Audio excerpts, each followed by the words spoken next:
축복해 주옵소서. 우리는 주님께로부터 받은 바 은혜를 헤아릴 수 없습니다. 우리가 이 남한 땅에 살게 된 것을 감사합니다. 아버지 하나님, 저 북녘에도 하나님을 두려워하는 백성들이 나라를 섬기는 그날이 오게 당신의 권능과 무한하신 사랑으로 그들을 거듭나게 해 주시옵소서. 우리가 그렇게 돼야만 우리는 이 땅에서 공고한 평화를 이룩하고 그런 사회 속에서 우리에게 주어진 분기대로 살아갈 수 있게 되는 줄로 믿습니다. 그런 은혜와 축복이 우리 예배를 통하여 더 무르익어 가도록 다가설 수 있도록 주여 기억해 주시옵소서. 인간과 그 역사를 진리로 거룩하게 하시며 구원해 주시는 자비하신 주님, 이 땅의 중생들을 오늘까지 지켜주셨사온데 이제 이 무서운 폭우가 이 땅을 적시는 일이 아니고 하늘의 은혜의 단비가 우리의 마음을 신령하게 변화시키는 그런 은혜가, 그런 축복이 우리에게 임하도록 도와주시기를 바라옵고 원합니다. 이 땅에는 순환으로 인해서 남북 간에 세계적으로 엄청난 사람들이 삶의 보금자리를 잃어버리고 사랑하는 가족을 잃어버리고 그리고 자신들의 삶의 조건인 모든 재산을 유실당하고 있습니다. 이런 불행한 일들은 하나님의 진노만이 아니고 인간의 잘못이 더 큰 줄 믿고 회개하오니 자비하신 주여, 본래 우리를 죄 가운데서 구원하신 자비하신 주님, 이제 이런 재난을 통하여 우리 모두 자신의 잘못을 무질제함을, 욕심만했음을, 자기의 이익만을 추구하였던 이런 일들을, 자연에 대해서 오만한 자세를 취했던 이런 일들을 회개하오니 받아 주시옵소서. 그래서 이 땅이 이제 정말 사람들이 살아가게 넉넉한 은혜와 진리가 다스리고 그리고 심은 대로 거두는 열매가 가득한 그런 땅으로 변화시켜 주시기를 간절히 바라옵고 원합니다. 자비하신 주님, 지금 이 땅에는 직업을 잃어버리고 이렇게 거리에 나선 사람이 너무 많습니다. 굶주리는 아이들이 학교에 굶주린 배를 안고 공부하러 와 있습니다. 아버지 하나님, 우리는 이런 일들을 내일이 아니니까 실감하지 못하는 죄를 용서해 주시옵소서. 이런 이들이 우리 주변에 너무 많음을 깨닫게 해 주시옵소서. 그들에게 우리의 도움이 필요한 것을 우리 모두가 느끼고 그들을 가까이에 다가서는 마음이 좋은 크리스찬 되게 해 주시옵소서. 이 예배를 주의 이름으로 시작하였습니다. 병들어 이 거룩하고 복된 자리에 참여하지 못한 사람들에게도 같은 은혜로 채워 주시옵소서. 그러나 아직도 세상 일에 연락하고 집착하고 있는 많은 사람들, 그들의 삶을 바로잡아 주시옵소서. 채찍으로 바로잡으시든지 시간으로 바로잡으시든지 주의 뜻대로 그들을 바로잡아 하나님의 응복을 누릴 수 있는 복받은 사람들이 되게 해 주시옵소서. 이 나라를 주님이 지켜 주시옵소서. 이 나라가 세상의 웃음거리가 되지 않게 하시고 패거리들이 모여서 다스리는 나라가 되지 말게 하시고 모든 사람에게 참으로 인간으로서의 존엄성과 참으로 사람이 살기 좋은 사람의 얼굴을 가진 사회를 갖고 가는 그런 나라로 변화시켜 주시고 발전시켜 주시고 그리고 풍요롭게 해 주시옵소서. 예배의 시작을 마칠 때까지 주님 홀로 주관해 주어서 전방에 있는 당신의 아들들에게도 몸이 다치지 않게 지켜주시기를 아울러 기도하며 예수 그리스도의 이름으로 비옵나이다. 아멘.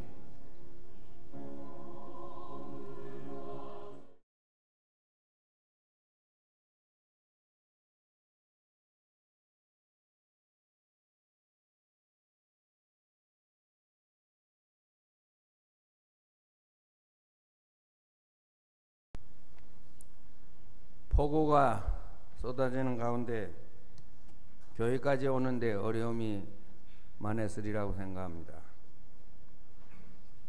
이 땅엔 더 이상의 물난리보다는 모든 하나님을 공경하는 백성들의 마음에 하나님의 은혜와 진리의 단비가 내려서 이 나라를 위기에서 구원해 가는 하나님의 군대가 되기를 바랍니다. 그런 믿음을 가지고 설교를 전하고 설교를 듣는 이 시간 되기를 바랍니다.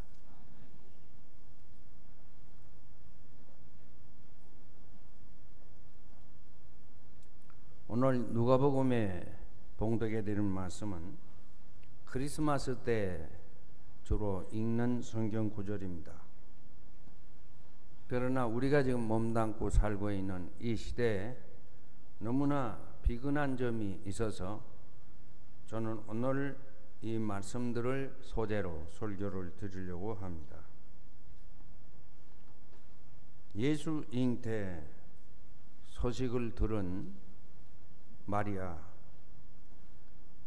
그 마리아가 어떤 자세로 그 현실을 잘 소화시키고 극복했는가를 다시 생각해 보고자 합니다.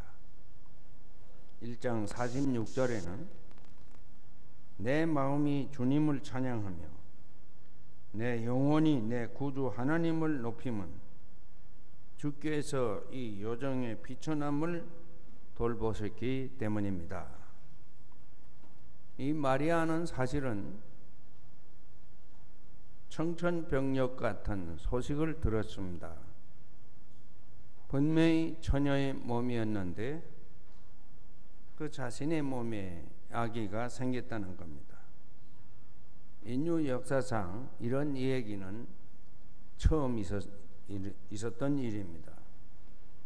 남자를 모르는 여자의 몸에 아기가 생겼다. 이건 많은 기독교 비평가들은 기독교는 사람을 웃겨도 너무 웃기고 사람을 무시해도 너무 무시한다. 이런 이치에 맞지 않는 이야기를 왜 하는가? 십자가와 같은 그 고귀하고 존귀한 메시지를 가지고 있는 기독교가 왜 성탄의 메시지는 이렇게 시시하게 너절하게 이렇게 기록해 놓았는가? 이렇게 말하는 사람도 있습니다.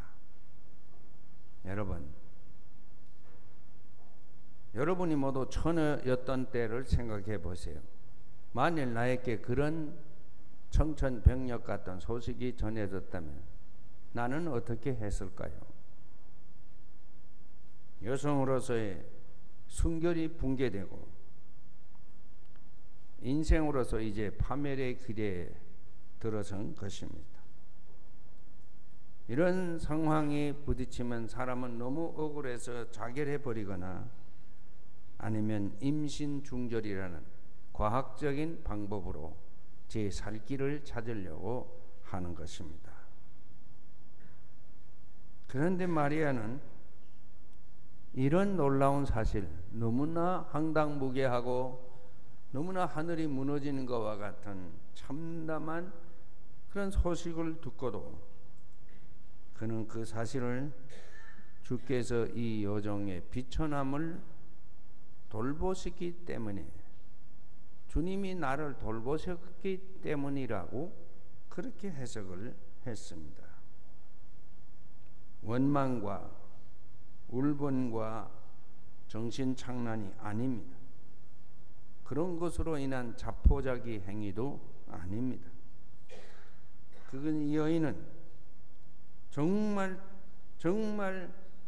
하늘 아래 처음 있는 일을 겪으면서도 이것은 하나님의 사건이기 때문에 나는 그대로 믿고 따르겠다고 그렇게 약속을 했습니다.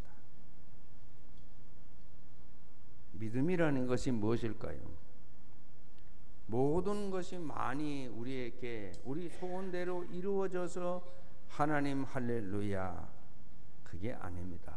믿음이라는 것은 모든 것이 내가 믿고 내가 알고 내가 의지하고 나를 힘있게 해주던 이 모든 인간적인 조건들이 완전히 내게서 떠나가고 내가 허허 벌판에 던져진 먼지처럼 떨어졌을 때, 그렇게 버려졌을 때, 그런 때에도 하나님의 계심을 믿는 사람, 그것이 참으로 믿음을 가진 사람인 것입니다. 여러분 자신의 믿음을 한번 돌이켜 보시기를 바랍니다. 우리는 우리의 소원이 이루어지면 하나님께 감사하며 찬양을 부르며 기쁜 마음으로 신앙생활합니다. 그러나 이 마리아처럼 자신에게서 모든 것이 이제는 떠나가고 이 세상에서는 인간으로서 이제는 버림받고, 버림이 아니라 그건 쓸모가 없고 천고의 그 망고의 죄인으로 이렇게 낙인이 찍혀 그는 자기 집안에도 있을 수 없고 친구 사이에도 끼일 수가 없고 어디에 나가서 모르는 세계에 끼어들어서 살아갈 수도 없는 그런 막다른 골목에 이르렀을 때인데도 아무도 그 하나님의 메시지를 다른 사람은 하나도 듣지 못하고 오직 마리아만 들었습니다. 그 마리아는 그런 상황에서도 내가 이렇게 졸지의 아기를 갖게 된 것은 미천한 나를 하나님이 특별히 돌보신 경륜이 있기 때문이라, 그래서 나는 하나님을 찬양합니다. 그렇게 말한 것입니다. 렘브란트란 네덜란드의 유명한 17세기 화가가 있죠. 많은 그림으로 유명했습니다. 그러나 그는 그때만 해도 그림 그린 사람이 그림이 잘 팔리지를 않습니다. 파산, 완전히 거지가 됐어요. 거기다가 그토록 사랑하고 의지하던 아내까지 갑자기 죽었습니다. 그렇게 남은 것은 아무것도 없었어요. 그런 막다른 골목에 처해 있을 때 그는 그 빈곤 속에서도, 그 고독 속에서도, 그 절망 속에서도 하나님이 나에게 맡긴 것은 그림을 그리라는 것이다. 그림을 그렸습니다. 그는 이 세상에 야한 그림도 많이 그렸어요. 그랬으나 그때 그 막다른 골목에서 그린 그림은 돈을 벌기 위한 그림도 아니고 이름을 회복하기 위한 그림도 아닌 엠마오로 가는 두 제자의 모습을 그린 그림이었습니다. 모든 것을 다 잃어버린 렘브란트, 그의 마지막 희망은 무엇이었나? 부활의 그리스도를 만나는, 바로 근심과 불안과 그리고 어쩔 줄을 모르는 그런 당황한 마음으로 가던 길에 그리스도를 만났던, 부활의 예수를 만났던 그 엠마오 도상의 두 제자를 그들을 연상하고, 나도 지금 모든 것을 잃어버린 상실과 절망과 좌절, 이제 더 이상 나에게 기대할 만한 것이 없어지는 그런 막다른 골목에서 그의 희망은 부활의 그리스도를 만나는 일이었습니다. 그래서 그 그림을 그렸던 것입니다. 동대문교회 성도 여러분, 지금 우리는 엄청난 IMF 사태예요. 제가 이런 얘기를 해서 대단히 죄송합니다. 저는 한민족복지재단이 이렇게 북한에다가 큰 공사를 30억 이상 되는 공사를 시작을 벌여놨습니다. 30억이 아니죠. 300만 달러. 그 의사들을 또 보냅니다. 얼마나 우리가 보내놓고 그 의사들의 신원 보증 때문에 얼마나 걱정이 됩니까? 그래서 이런 모든 일을 제대로 하기 위해서 9월 3일부터 바자회를 계획합니다. 그들이 의논한데 저는 그 자리에 없었습니다. 아무래도 그 자리에 대통령 부인이 참여해서 격려를 해주게 하는 게 좋겠다. 그래서 저를 보고 한번 좀 만나서 교섭을 해주면 좋겠다 해서, 저는 사실 그런데 높은 자리에 가는 거 별로 좋아하지도 않고, 그런데 할 수 없이 들어가 보았습니다.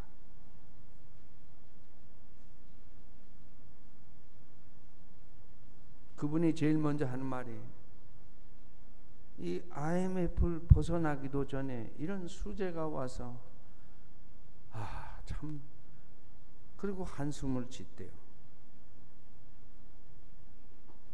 참 우리는 지금 엄청난 재난 속에 허덕이고 있습니다. 그런데 지금 뭐 1조 원이다 2조 원이다 아닙니다. 그거는 잃어버린 거 쓰다가 이제는 버릴 만큼 된 거, 없어진 거 계산하니까 그렇게 된 거지. 새로 잃어버린 사람은 새로 마련한 거 생각하면 몇 조 원이 되는지 계산할 수가 없지요. 사람이 죽었는데 그걸 돈으로 어찌 계산할 수 있겠습니까? 250명 가까운 사람이 일단 죽었다고, 그런데 그걸 돈으로 계산할 수 있습니까? 기업을 다시 움직일 때까지 기업은 모두 문을 닫아야 됩니다. 그걸 계산해 보세요. 우리는 다 이런 상황에 놓여 있습니다. 이제 우리에게서는 하나님의 축복이라고, 그래서 믿으면 산다, 믿으면 복 받는다 하던 그 70년대, 그 80년대 그 메시지는 이제는 통하지 않게 된 이런 절망적인 상황에 놓여 있습니다. 한국 교회가 이제 무엇이라고 우리는 말해야 할까요? 막달라, 미안합니다. 성모 마리아, 성모 마리아, 그의 믿음, 그의 자세를 우리가 모두 회복한 때가 되었다고 믿습니다. 누가복음 1장 51절, 주께서 그 팔로 권능을 행하시고 마음이 교만한 사람들을 흩으셨으니 제왕들을 왕좌에서 끌어내시고 비천한 사람들을 높이셨습니다. 이것이 마리아의 크리스마스 체험이었습니다. 사실 예수 그리스도를 잡아 죽였던 빌라도, 그는 더 높은 자리에 승진하기 위하여 예수를 처치했어요. 바라바를 살려주고 예수를 처치했어요. 예수만 제거하면 자신들의 권위가 그대로 유지되리라고 생각했던 가야바 그리고 헤롯 왕은 거의 비슷한 때 그들이 다 제거됐어요. 철저하게 민중들에 의해서 로마 제국은 신성 로마 제국으로 거듭나게 된 것입니다. 다시 개혁되게 된 것입니다. 우리가 크리스마스 메시지를 들을 때 늘 동방박사를 생각합니다. 동방박사들은 별을 보고 따라왔다고 했습니다. 별을 보고 따라왔다? 밤에 여행을 했다는 얘기입니다. 목자들은 들에서 자기 양들을 지키고 있는데 그 밤에 나타난 별, 그 밤에 들려온 하늘의 메시지, 밤을 새며 일해야 되는 사람, 그들이 크리스마스 메시지를 제일 먼저 들었고 분별을 했습니다. 한국은 지금 민중의 시대가 시작되고 있습니다. 소외 계층들의 투표에 의해서 지금 새로운 정부를 조직했습니다. 우리가 생각하면 정권 교체, 이게 무슨 의미가 있습니까? 나 항상 건국 이래 노상, 항상 약자로 밀려다니고 쫓겨다니던 그 사람들의 표에 의해서 새 정부를 시작했습니다. 나는 이 민중들이 하늘의 소리를 들을 줄 아는 민중들이 되기를 바랍니다. 들에서 양을 비록 치는 목자일지라도, 밤을 새며 일해야 먹고 사는 존재일지라도 하늘의 소리를 들을 줄 아는 그런 사람들로 변화되기를 바랍니다. 명실장부 그들이 새 역사의 주역이라면 그들이야말로 하늘의 소리를 들을 줄을 알아야 된다고 생각합니다. 자신들의 시대에 대해서 책임을 질 줄을 알아야 돼. 이제는 싸우는 시대가 아니야. 책임을 지는 시대야. 자신들의 이익만을 추구하는 그런 시대가 아니고 함께 고난을 멍에를 나누어지며 살아가는 그런 시대를 갖고야 합니다. 노조운동은 정말 자신들이 이 시대의 주역이라고 믿는다면 무조건 기업이야 무너지든 말든, 사회야 붕괴되든 말든 자신들의 이익과 안전만을 추구하는 집단으로 여전히 그대로 존속해서는 안 된다. 그래서 밤새 양들을 지키던 목자들이 들었던 하늘의 메시지와 같이 이 시대를 위한 하늘의 메시지를 이제는 그들이 듣고 올바른 자세로 이 시대의 고난을 자신들이 짊어지고 가는 그런 노동운동가들이 많이 나오기를 바랍니다. 교회가 그런 일을 위해서 더 많이 힘을 얹어주고 기도해주고 앞장서야 된다고 생각합니다. 하나님은 민중의 소리를 들으시는 분이시지, 이스라엘을 애굽에서 인도해내신 하나님은 백성들의 울부짖음을 들으신 그분이었습니다. 하나님은 권세와 부를 독점하고 있는 사람들은 그들의 소리를 듣는 것이 아니라 그들의 행위를 지켜보고 계신 분입니다. 믿으시기를 바랍니다. 그러므로 이제 그런 시대가 되었다고 생각하면 그 시대를 책임질 줄을 아는 시대가 되어야 된다고 생각합니다. 예수는 태어나는 문제를 놓고 제일 먼저 애쓴 예언자가 있습니다. 이사야입니다. 오늘 아침 읽어드리는 이 말씀은 그는 우리를 통치하는 통치자가 될 것이고 전능하신 하나님, 영존하시는 아버지, 평화의 왕이라 불릴 것입니다. 그렇게 예언자 이사야는 말했어요. 예수 시대는 전능하신 하나님을, 칼을 휘두르는 하나님, 권세를 휘두르는 하나님이 아니고 평화를 베푸시고 평화로 다스리시는 왕이시다. 프리드리히 니체라는 사람이 19세기 말에 두 가지 큰 충격적인, 그 기독교 시대에 아주 충격적인 반항적인 말 두 마디를 남겼습니다. 첫째는 하나님은 죽었다. 둘째는 그러므로 그대들은 땅에 충실해라 그랬습니다. 하나님은 죽었다. 기독교 세계인 유럽에서, 그 천지에서 감히 목사의 아들이 나서서 하나님은 죽었다. 얼마나 망측스러운 일입니까? 그러므로 땅에만 충실해라 했습니다. 자라수도라는 이렇게 말한다는 그 큰 시 속에서 그가 남긴 큰 주제가 둘입니다.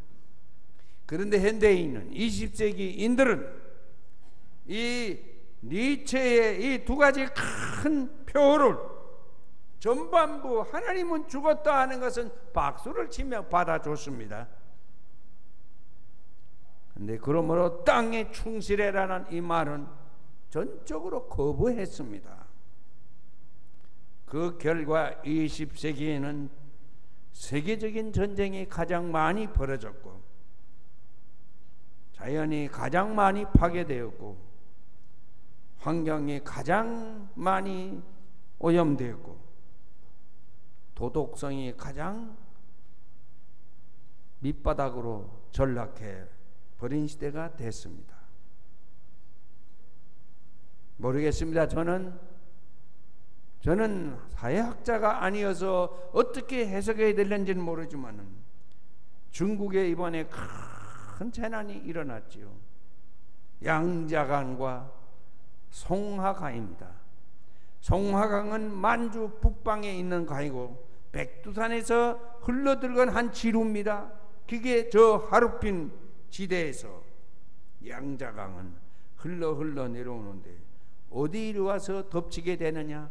무한이라는 도시를 덮치게 됐습니다. 이는 중국을 가장 공업화시킨 그런 원동력이에요. 바로 이 무한이라는 도시입니다.